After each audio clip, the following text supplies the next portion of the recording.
Ahora abordaremos el tema de laringe. La laringe es un órgano impar, simétrico y superficial, con algunas partes palpables y abordables a través de la piel. Está situada en la parte mediana y anterior del cuello, debajo del hueso hioides y de la lengua, delante de la faringe, con la cual comunica hacia arriba. Abajo está prolongada por la tráquea. La laringe, o también conocida como caja de resonancia, es un conducto corto que conecta la laringofaringe con la tráquea. Se encuentra en la línea media del cuello por delante del esófago y en el segmento comprendido entre la cuarta y la sexta vértebra cervical, C4-C6. En el adulto, la laringe mide 4.5 centímetros de alto, 4 centímetros de ancho y 3.5 centímetros de adelante hacia atrás. Como funciones tenemos tres puntos importantes, que es la protección de las vías respiratorias inferiores, en el cual en el momento de la deglución los movimientos de los cartílagos cierran la entrada a la laringe. De este modo la comida o bebida que llegamos a ingerir no pueden entrar a las vías respiratorias, sino que se desplazan por el esófago hacia el estómago. Como segundo punto tenemos a la facilitación de la respiración. Durante la respiración, los pliegues vocales se separan permitiendo el paso del aire desde la faringe a los pulmones. Y como última función, tenemos a la producción de sonido. La presión del aire expulsado de los pulmones genera la aproximación de los pliegues vocales. Esto a su vez genera que la mucosa que recubre cada pliegue vocal forme una onda vibratoria que da lugar al sonido. La frecuencia de la onda determina el tono de la voz. Ahora hablaremos un poco sobre las articulaciones. Articulación cricotiroidea. Es una articulación sinovial que conecta el cartílago cricoides con el cartílago tiroides. Reúnen la parte articular de las astas inferiores del cartílago tiroides a las carillas articulares posterolaterales del cartílago cricoides. Su función principal es que la articulación permite que el cartílago tiroides se incline, lo que a su vez afecta la tensión de las cuerdas vocales y el tono de la voz. Articulación cricoaritinoidea. Son articulaciones sinoviales que se aproximan al tipo de las articulaciones condileas. En ellas se ponen en contacto a cada lado de la línea media una superficie cricoidea. Como función tenemos a la abducción. El movimiento de los aritenoides hacia arriba y afuera abre las cuerdas vocales, permitiendo el flujo de aire para la respiración. Y aducción, que es el movimiento de los aritenoides hacia abajo y adentro, cierra las cuerdas vocales, permitiendo la producción de sonido. Como tercer punto tenemos a los ligamentos intrínsecos. Ligamento cricofaringio. Situado entre los aritenoides, se inserta abajo en el borde superior y la superficie posterior del cartílago cricoides y en la mucosa faríngea. Su principal función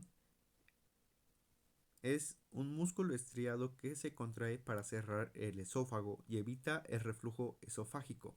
También se relaja para permitir que el bolo alimenticio pase al estómago durante la deglución. Ligamento tiroepiglótico. Es una pequeña lámina fibrosa, impar y mediana, estrecha abajo. Se inserta en el ángulo entrante del tiroides y hacia arriba se ensancha y envuelve la extremidad inferior del epiglotis. Como función principal es de apoyo y estabilidad, puesto que proporciona apoyo y estabilidad al epiglotis, permitiendo que se movilice adecuadamente durante la deglución. Además de que ayuda a la epiglotis a cubrir la entrada de la laringe, impidiendo que los alimentos y líquidos ingresen a la tráquea y a los pulmones. En este mismo apartado tenemos a los ligamentos vocales. El ligamento vocal es una banda de tejido elástico que forma el borde libre de las cuerdas vocales. están ubicadas horizontalmente desde el ángulo entrante del tiroides por debajo del ligamento tiroepiglótico hasta el proceso vocal del cartílago aritenoides correspondiente. Su función principal está en la producción de voz, puesto que el ligamento vocal vibra al pasar el aire a través de él, generando los sonidos que se convierten en habla. Después tenemos a los ligamentos vestibulares. El ligamento vestibular es un componente clave de la laringe, concretamente en los pliegues vestibulares, también conocidos como cuerdas vocales falsas. Suprayacentes a los precedentes son más delgados. Se extienden desde el ángulo entrante del cartílago tiroides lateralmente al ligamento tiroepiglótico hasta la fosa triangular del cartílago aritenoides correspondiente. En su función tenemos a la protección de la vía aérea. Los pliegues vestibulares, donde se encuentra el ligamento vestibular, ayudan a proteger la vía aérea al cerrarse durante la deglución y otros reflejos. Dentro de los ligamentos extrínsecos tenemos a la membrana tiroidea, que es una membrana fibroelástica que se inserta por abajo en el borde superior del cartílago tiroides y en las astas superiores, y por arriba en la cara posterior del hueso hioides, cerca del borde superior y en el borde lateral del asta mayor de este hueso. Como segundo ligamento tenemos al hioepiglótico delgado. Como segundo ligamento tenemos al hioepiglótico delgado, situado por detrás de la base de la lengua. Se extiende desde la cara profunda del hueso hioides, donde sus inserciones están funcionadas a las de la membrana tiroideoidea. Como función principal es que ayuda a suspender a la laringe del hueso hioides y facilita el movimiento de la laringe durante la deglución. Como últimos dos ligamentos extrínsecos tenemos el ligamento glosoepiglótico, que es un ligamento que conecta la epiglotis con la lengua. Forma parte del pliegue glosoepiglótico. Ubicados por encima del ligamento precedente, están representados por tractos fibroelásticos mal individualizados, de concavidad superior, que ocupan los pliegues glosoepiglóticos mediano y laterales. Su principal función es la deglución, puesto que forma parte del pliegue glosoepiglótico que ayuda a canalizar los alimentos y líquidos hacia el esófago durante la deglución. Y también tenemos como función principal la protección, puesto que ayuda a proteger las vías respiratorias al impedir que los alimentos y líquidos ingresen a la laringe durante la deglución. Y por último, y no menos importante, el ligamento faringoepiglótico, que es un haz fibroelástico que se extiende desde los bordes laterales del cartílago epiglótico hacia la mucosa faringea lateral. Dispuestos transversalmente, se extiende desde los bordes laterales del epiglotis a la pared lateral de la faringe. Forman el esqueleto submucoso de los pliegues faringoepiglóticos. Como función principal es que nos ayuda a mantener la posición correcta del cartílago epiglótico, que se desplaza durante la deglución para cubrir la glotis y evitar que los alimentos y líquidos entren a la tráquea. Cartílagos laríngeos. Para empezar, la laringe es una estructura anatómica del cuello formada principalmente por cartílago, que actúa como esqueleto de soporte. El esqueleto laríngeo está compuesto por 5 cartílagos principales y varios cartílagos accesorios. Los principales le dan forma y rigidez, mientras que los accesorios ayudan en el movimiento fino, principalmente para la fonación. Dentro de los cartílagos principales tenemos cartílago tiroides, cartílago cricoides, epiglotis y cartílagos aritenoides. Y del lado de los cartílagos accesorios tenemos 2 corniculados, 2 cuneiformes y cartílagos sesamoideos. Empezamos con el cartílago tiroides. Es el cartílago más grande de la laringe. Tiene forma de escudo y está formado por 2 láminas que se unen en el plano medio. Esta unión forma una prominencia visible, sobre todo en los hombres, la famosa manzana de Adán. Además de protección, sirve de anclaje para estructuras internas como las cuerdas vocales y varios músculos laríngeos. Su borde superior se articula con el hueso hyoides mediante la membrana tiroidea, facilitando los movimientos de elevación al tragar. Continuamos con el cartílago cricoides. Este está situado por debajo del cartílago tiroides. Es el único cartílago de la vía aérea que forma un anillo completo. Es más ancho por detrás que por delante. Este cartílago proporciona soporte estructural a la laringe y marca la transición entre la laringe y la tráquea. Tiene una lámina posterior grande donde se articulan los cartílagos aritenoides. Continuamos con el cartílago epiglotis. La epiglotis es una lámina de cartílago elástico, delgada y flexible, que actúa como una tapa. Durante la deglución desciende para cubrir la entrada de la laringe, evitando que alimentos o líquidos entren en las vías respiratorias. Se encuentra detrás de la raíz de la lengua y delante de la entrada de la laringe, unida al cartílago tiroides por el ligamento tiroepiglótico. Continuamos con el cartílago aritenoides. Estos son dos cartílagos piramidales, situados sobre el borde superior de la lámina del cricoides.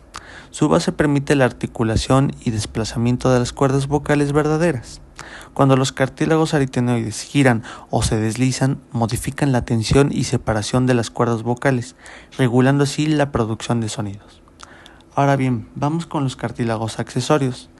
Empezamos con los corniculados. Estos son pequeños núcleos de cartílago situados sobre los aritenoides, que prolongan su vértice. Continuamos con los cuneiformes. Estos están situados en los pliegues aritenoepiglóticos. Ayudan a mantener abierta la entrada a la laringe. Ahora vamos con los cartílagos sesamoideos. Estos son pequeños y variables. Ayudan en el refuerzo de ligamentos. Por último tenemos los cartílagos interaritenoideo. Si existe, conecta los cartílagos aritenoides y participa en el cierre de la glotis. Ahora vamos con las relaciones anatómicas de la laringe. Esta se puede dividir en la parte superficial y en la parte profunda. En la parte superficial, asimismo, se subdivide en relaciones medianas y en relaciones laterales. La laringe es una estructura muy superficial en el cuello. Está separada de la piel por varias capas de tejido blando. La línea blanca infrayoidea, músculos infrayoideos como el esternotiroideo y fascias cervicales. El cartílago tiroides forma una prominencia palpable, como lo había comentado, la famosa manzana de Adán, especialmente prominente en varones tras la pubertad. La glándula tiroides también se relaciona anteriormente con la laringe mediante su lóbulo piramidal, que a veces se extiende hasta el hyoides.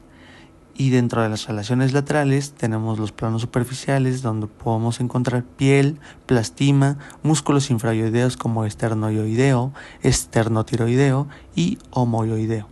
En el plano profundo tenemos lóbulos laterales de las glándulas tiroides que envuelven parcialmente a la laringe. Vasos tiroideos superiores cruzan lateralmente. Ahora bien, vamos a la parte profunda. En su parte profunda la laringe se relaciona hacia arriba y adelante con la base de la lengua. Existe un espacio conocido como espacio tiroioglosoepiglótico, que contiene tejido conectivo y forma una vía de comunicación anatómica entre el piso de la boca y la laringe. Y hacia atrás, la laringe se continúa con la faringe, más específicamente con la laringofaringe. Músculos de la laringe. Estos músculos permiten la respiración, la fonación, la deglución y la protección de las vías aéreas durante la deglución. Estos músculos se clasifican en dos, los cuales son los músculos intrínsecos y extrínsecos, cada uno cumpliendo un papel importante. Empezando con los músculos intrínsecos, podemos decir que son los que se insertan y actúan dentro de la laringe misma, controlando las cuerdas vocales, como lo podemos ver en la siguiente imagen. Músculo cricotioideo. El músculo se origina en la superficie anterolateral del cartílago cricoides y se adhiere al cartílago tiroides. Su función es mover el cartílago tiroides hacia adelante y hacia abajo, elongando el ligamento vocal y produciendo diferentes tonos en los sonidos laringeos. Músculo cricoaritenoideo posterior. Este músculo se adhiere al cartílago cricoides y al proceso muscular del cartílago aritenoides. Cuando se contrae, abduce los ligamentos vocales, alejándolos de la línea media y abriendo la glotis. Músculo aritenoide transverso. Conecta las superficies internas de los cartílagos aritenoides, cerrando la hendidura glótica cuando se contrae. mientras que el músculo aritenoideo oblicuo, que se extiende hasta el cartílago aritenoides opuesto, también ayuda a cerrar la hendidura glótica. Músculo cricoaritenoideo lateral. Este músculo se extiende desde el anillo cricoides hasta el cartílago aritenoides, rotando internamente los cartílagos aritenoides para cerrar la hendidura glótica al contraerse. Músculo tiroaritenoideo conecta los cartílagos tiroides y aritenoideos, relajando las cuerdas vocales y contribuyendo al cierre de la abertura laringea. También tiene una porción que se extiende hasta la epiglotis, ayudando a cerrar la abertura laringea superior. Y por último, el músculo vocal, que corre paralelo a las cuerdas vocales, originándose en el cartílago tiroides y adhiriéndose al cartílago aritenoides. Ajusta la tensión en los pliegues vocales, regulando la presión del aire y produciendo el sonido laringio. Luego siguen los músculos extrínsecos, que son los que se insertan fuera de la laringe y la mueven como un todo. Se dividen en suprayoideos e infrayoideos. Los suprayoideos elevan la laringe, mientras que los infrayoideos descienden la laringe. En los suprayoideos encontramos el digástrico, esteroideo, miloioideo, geneioideo, mientras que en los infrayoideos encontramos el esternotiroideo, el esternoioideo, el homoioideo y el tiroioideo. Cavidades de la laringe. Internamente la laringe se divide en tres. La primera se llama vestíbulo laringio o supraglótica. Su ubicación va desde el orificio superior de la laringe hasta los pliegues vestibulares. Los pliegues vestibulares son pliegues de tejido mucoso ubicados por encima de las cuerdas vocales verdaderas en la laringe. No participan directamente en la producción de la voz, pero sí desempeñan un papel protector, evitando que alimentos o líquidos entren en las vías respiratorias durante la deglución. La segunda cavidad sería el ventrículo laringio o ventrículo de Morgani. Su ubicación va entre los pliegues vestibulares y los pliegues vocales, en donde su función principal es la de resonar los sonidos producidos por las cuerdas vocales, contribuyendo así a la calidad y riqueza del sonido de la voz. También juega un papel en la protección de las vías respiratorias. Una estructura asociada es el sacro laringio, una prolongación del ventrículo que contiene glándulas mucosas para lubricar las cuerdas vocales. Y por último, la cavidad infraglótica o subglótica. Su ubicación va desde los pliegues vocales hasta el borde inferior del cartílago cricoides, donde continúa con la tráquea. Su función principal es almacenar y generar la corriente de aire que impulsa la vibración de las cuerdas vocales para producir la voz. También juega un papel en la respiración y en la deglución al retener aire y ayudar a proteger las vías aéreas. Explicar sobre los pliegues vocales o también conocidos como cuerdas vocales. Las cuerdas vocales se ubican dentro de la laringe, que es una estructura del sistema respiratorio localizada en el cuello. En esta imagen nos encontramos en un corte sagital. La mucosa de la laringe forma dos pares de pliegues, un par superior, representado por los pliegues vestibulares o cuerdas vocales falsas, y un par inferior, compuesto por los pliegues bucales, o también conocidos como cuerdas vocales verdaderas, las cuales tenemos señaladas aquí con una flechita, tanto superior como inferior. Bueno, en esta imagen nos encontramos en una vista superior, a donde podemos observar más detalladamente las diferentes estructuras, teniendo de este lado las cuerdas vocales verdaderas y las cuerdas vocales falsas, también señaladas con flechitas. También es importante hablar un poco sobre la estructura de la rima glótica, la cual es ese espacio que queda entre las cuerdas vocales verdaderas, y es la abertura donde pasa el aire al entrar y salir de los pulmones durante la respiración, y también el lugar donde se genera el sonido de la fonación. Es importante mencionar que en esta imagen nos encontramos en un estado de reposo, por eso las cuerdas vocales verdaderas están abiertas, pero se las voy a explicar mejor a continuación, que veamos los movimientos de los pliegues vocales. Como primero tenemos el de separación o aducción de los pliegues vocales, que técnicamente es cuando las cuerdas vocales verdaderas se abren para permitir la entrada y salida del aire. Este va a ser un estado de reposo. Y tenemos el movimiento de unión o aducción de los pliegues vocales, que este es cuando se juntan las cuerdas vocales verdaderas para poder crear los pasos para la fonación. Entonces llegamos a la pregunta, ¿cuál es la diferencia entre estas dos? Pues tenemos que los pliegues bucales o cuerdas bucales verdaderas, su principal función va a ser que son las principales estructuras para la fonación. Esta va a ser su gran diferencia. Y los pliegues vestibulares no participan directamente en la fonación y tienen una función de protección. Ayudan a cerrar a la laringe durante la deglución o maniobras de esfuerzo. Y ahora voy a explicarles los pasos de la fonación. Primero voy a darles paso a paso de una manera muy sencilla y después vamos a ver un video para que quede lo suficientemente claro. Como primer paso es el aire sube desde los pulmones. Al exhalar, el aire sale de los pulmones y va hacia la tráquea, subiendo la laringe. Ese es el primer paso. El segundo, las cuerdas bucales se cierran un poco. Los músculos de la laringe ajustan las cuerdas bucales verdaderas, acercándolas. Esto se llama aducción, como ya lo vimos anteriormente. El aire pasa por la rima glótica. Como las cuerdas están juntas, el aire las hace vibrar, igual que cuando soplas sobre una pajilla o una cuerda de guitarra. La vibración genera sonido. Esa vibración de las cuerdas bucales produce un sonido básico, como un zumbido. Y finalmente tenemos ese sonido se moldea. El sonido sube por la faringe, la boca y la nariz, donde los labios, la lengua y el paladar lo transforman en palabras y tonos. Y me gustó mucho esta imagen y la puse porque sintetiza todo lo que les acabo de decir. Cuando está el proceso de la fonación, las cuerdas bucales verdaderas están cerradas y durante el estado de reposo, que sería la respiración, se encuentran abiertas para permitir la entrada y salida del aire.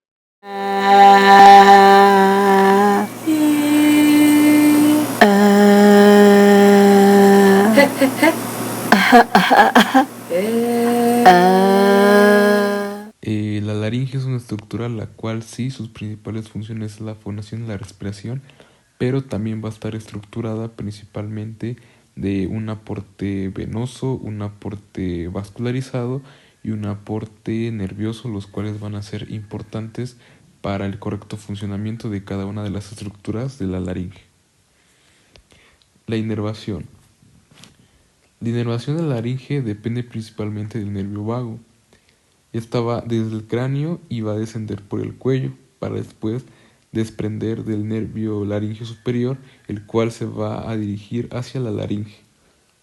El nervio laringio superior se va a dividir en dos ramas, en una rama interna y una rama externa, la cual la rama interna es la que atraviesa la membrana tiroidea para dar sensibilidad, y la rama externa es la que desciende hacia el músculo cricotiroideo. Más abajo es posible encontrar al nervio laringio recurrente. En el lado derecho este va a rodear la arteria subclavia y en el lado izquierdo al arco aórtico. Después el nervio laringio recurrente va a descender por la parte posterior de la tráquea para ascender hacia la laringe y así poder inervar los músculos intrínsecos de la laringe, pero no va a inervar al músculo cricotiroideo. Aquí es posible observar cada una de sus estructuras: el nervio laringio superior, su rama interna, su rama externa, el nervio laringio recurrente derecho, el nervio laringio recurrente izquierdo, la arteria subclavia derecha, y el arco aórtico no se puede observar como tal, pero está más o menos por esta altura. Tenemos también la irrigación. La irrigación de la laringe depende de tres arterias principales. La primera es la arteria laringea superior, que es una rama de la arteria tiroidea superior. Esta arteria va a descender y perforar la membrana tiroidea junto con la rama interna del nervio laringeo superior para así irrigar la parte, valga la redundancia, superior de la laringe. Después, la arteria laringe inferior, que es la rama de la arteria tiroidea inferior, va a ascender desde la base del cuello hacia la parte baja de la laringe para así poder irrigar las estructuras inferiores de la laringe. Y pues el último sería la arteria cricotiroidea, que es una pequeña rama que también proviene de la arteria tiroidea superior. Esta arteria va a dirigirse horizontalmente hacia el músculo cricotiroideo y va a perforar la membrana cricotiroidea para así irrigarla y participar en este proceso anterior de la laringe. De esta manera va a poder recibir sangre en, en su parte inferior, anterior y superior. Aquí es posible observar la arteria laringea superior, que es esta parte de acá, va a perforar la membrana tiroidea y proviene de la arteria tiroidea superior y de la carótida externa. De este lado tenemos la cricotiroidea, que también proviene de la arteria tiroidea superior, bueno, de la rama más bien, de la rama tiroidea superior y de la carótida externa, y esta va a penetrar a la membrana y al músculo cricotiroideo. Y por esta parte tenemos que viene a través del tronco tirocervical la arteria laringea inferior, que es también parte de la rama tiroidea inferior, y esta va a ascender por esta parte para inervar las estructuras inferiores de la laringe.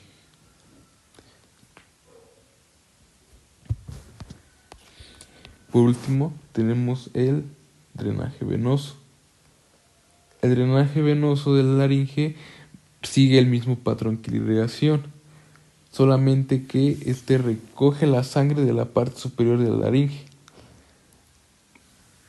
y va a estar inervada, constituida principalmente por las venas satélites. Las dos venas satélites que constituyen este procedimiento es la vena laringea superior y la vena laringea inferior. La vena laringea superior recoge la sangre de la parte superior de la laringe y esta la drena en la vena tiroidea superior. Y por el otro lado, la vena laringea inferior recoge la sangre de la parte inferior de la laringe y la va a drenar hacia la vena tiroidea inferior, para finalmente estas venas tiroideas desembocar el regreso de la sangre a la vena yugular interna para poder así llevarla al sistema venoso central.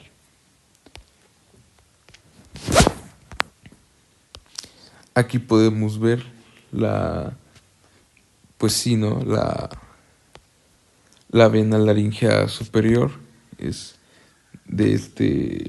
en esta parte, la vena laringea inferior de esta parte, la cual va a hacer su recorrido hacia la vena tiroidea superior para poder aportar y llevar el proceso de retrusión de la sangre hacia el sistema venoso central a partir de la vena yugular interna. Hoy les voy a hablar sobre un órgano muy importante, tanto para la respiración como para la digestión, la faringe. Vamos a comenzar este video respondiendo a la pregunta, ¿qué es la faringe? Pues bueno, anatómicamente es un conducto en forma de embudo de alrededor de 13 centímetros de longitud, que comienza en las narinas internas y se extiende hasta el nivel del cartílago cricoides, que es el más inferior de la laringe. La faringe se divide en tres porciones, la cual vamos a tener primero a la nasofaringe, que es la parte superior. Se encuentra detrás de la nariz y se encarga de conducir el aire desde las fosas nasales hacia la laringe. Después tenemos a la bucofaringe, o también conocida como orofaringe, que es la parte media. Está ubicada detrás de la boca. Por aquí pasan tanto el aire como los alimentos. Y finalmente tenemos a la laringofaringe, la cual es la parte inferior, comunica la faringe con el esófago y la laringe, y dirige el aire hacia las vías respiratorias y los alimentos hacia el tubo digestivo. Localización y funciones principales, pues en general, la faringe va a estar localizada detrás de las cavidades nasal y oral, por encima de la laringe. Y entre sus funciones principales de la laringe voy a decirlas en general porque después mi compañero las va a explicar de forma más detallada, pues tenemos a la deglución, a la respiración, fonación, audición y inmunología. Conforme a su división anatómica, tenemos tres apartados, empezando con nasofaringe o faringe superior, que está ubicada en la porción superior detrás de la cavidad nasal. Conforme a su comunicación, está conectada a la cavidad nasal a través de las coanas u orificios nasales posteriores. Tenemos dos estructuras clave, que son las trompas de Eustaquio, que son conductos que conectan con el oído medio para equilibrar la presión, y las amígdalas faringias, que es un tejido linfoide que protege contra patógenos inhalados. Como función principal, tenemos la respiración, que filtra, humedece y calienta el aire. Como segundo apartado, tenemos la orofaringe o faringe media, que está ubicada en la porción media detrás de la cavidad bucal. En su comunicación está conectada a la cavidad bucal a través del istmo de las fauces. Y tenemos dos estructuras clave, que son las amígdalas palatinas, que son masas de tejido linfoide que defienden contra infecciones, y los arcos palatogloso y palatofaringio, que marcan los límites de la orofaringe. Como función principal, tenemos el paso del aire y de alimentos, y participa en la deglución y en la articulación del habla. Y como último apartado, tenemos a la laringofaringe, o también llamado hipofaringe o faringe inferior. Está ubicada en la porción inferior detrás de la laringe. Conforme a su comunicación, se conecta delante con la laringe vía aérea y atrás con el esófago vía digestiva. Tenemos dos estructuras clave, que es la epiglotis, cartílago que separa la vía aérea de la digestiva durante la deglución, y los senos piriformes, que son surcos a los lados de la laringe que guían el bolo alimenticio al esófago. Como función principal, tenemos que coordina el reflejo de deglución para evitar la aspiración, y como ya se los había mencionado, dirige el aire hacia la laringe y los alimentos hacia el esófago. Funciones de la faringe. La faringe es un conducto musculomembranoso en forma de embudo, situado en el cuello y parte superior del tórax. Conecta la cavidad nasal y oral con la laringe y el esófago. Por su estructura y ubicación estratégica, la faringe participa en múltiples funciones esenciales para la vida. Tenemos la función respiratoria. La faringe participa en la respiración porque forma parte del camino del aire. Cuando inhalamos, el aire pasa de la cavidad nasal a la nasofaringe, de la nasofaringe a la orofaringe, de ahí a la laringe, de la laringe a la tráquea y por último a los pulmones. Tenemos la función digestiva. Durante la deglución, la faringe dirige los alimentos y líquidos desde la boca hacia el esófago. La lengua empuja el bolo alimenticio hacia atrás, estimulando un reflejo de deglución involuntario.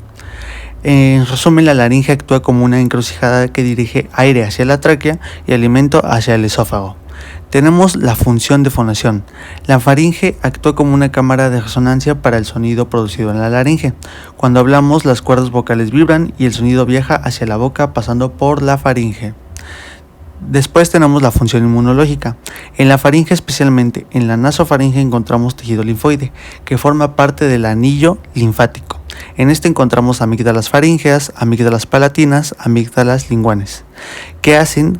Pues capturan bacterias, virus y partículas inhaladas o ingeridas, que actúan como una primera barrera de defensa inmunológica. Estructura histológica. La faringe, un conducto musculomembranoso que está revestida por una mucosa que varía histológicamente según la región en la que esté, como por ejemplo el epitelio respiratorio. Es un epitelio cilíndrico pseudoestratificado ciliado, lo que significa que sus células parecen estar estratificadas pero en realidad están en una sola capa. También contiene cilios, que son estructuras móviles de las células epiteliales que, en la nasofaringe, ayudan a eliminar moco y polvo moviéndolas hacia la parte inferior de la faringe.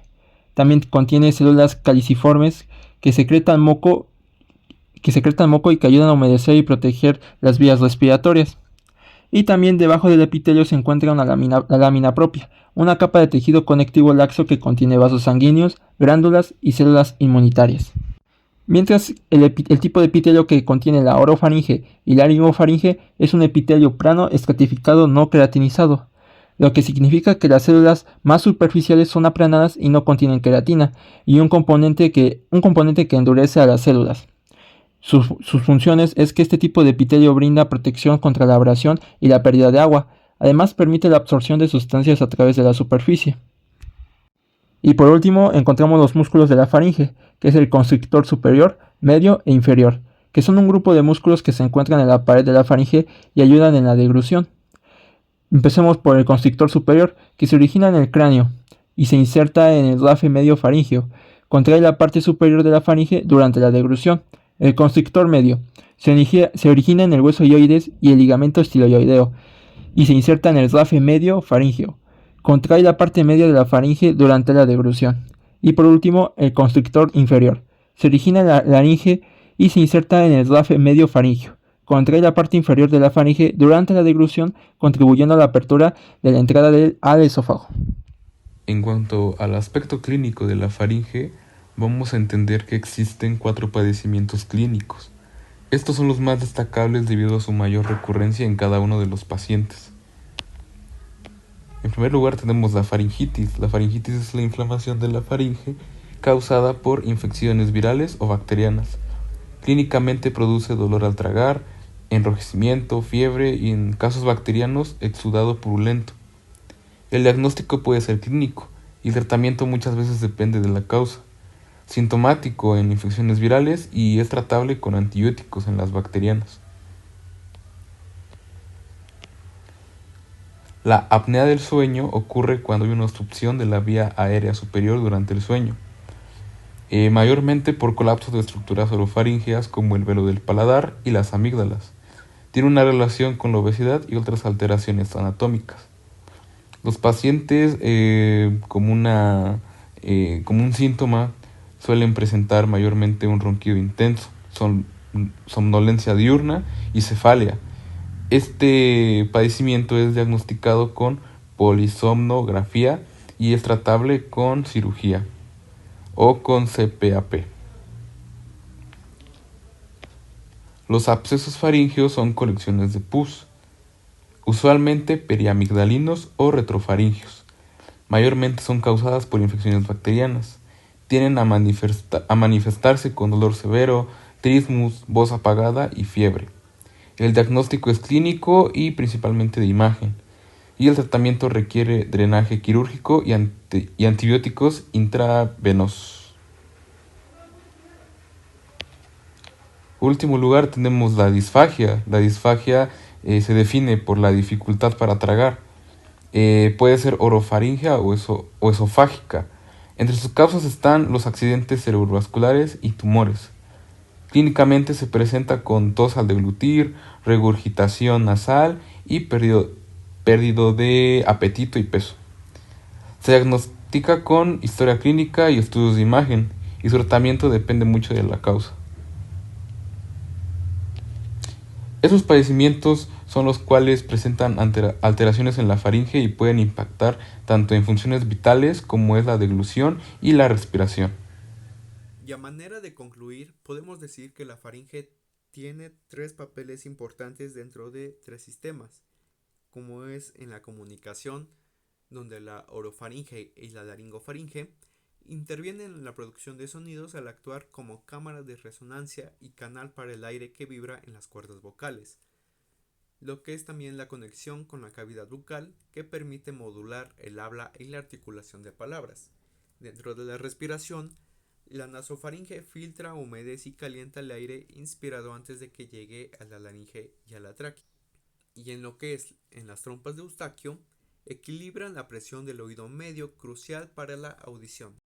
Y como último punto tenemos a la digestión, donde la laringofaringe dirige el bolo alimenticio hacia el esófago durante la deglución, coordinando con la epiglotis para evitar la aspiración a la vía aérea, y las amígdalas, donde forman parte del sistema inmunológico protegiendo contra los patógenos ingeridos o inhalados. Y como último punto, podemos decir que la faringe no solo es un cruce vital entre sistemas, sino también un área de interés clínico por su susceptibilidad a enfermedades y su papel en el equilibrio entre respiración, alimentación y comunicación.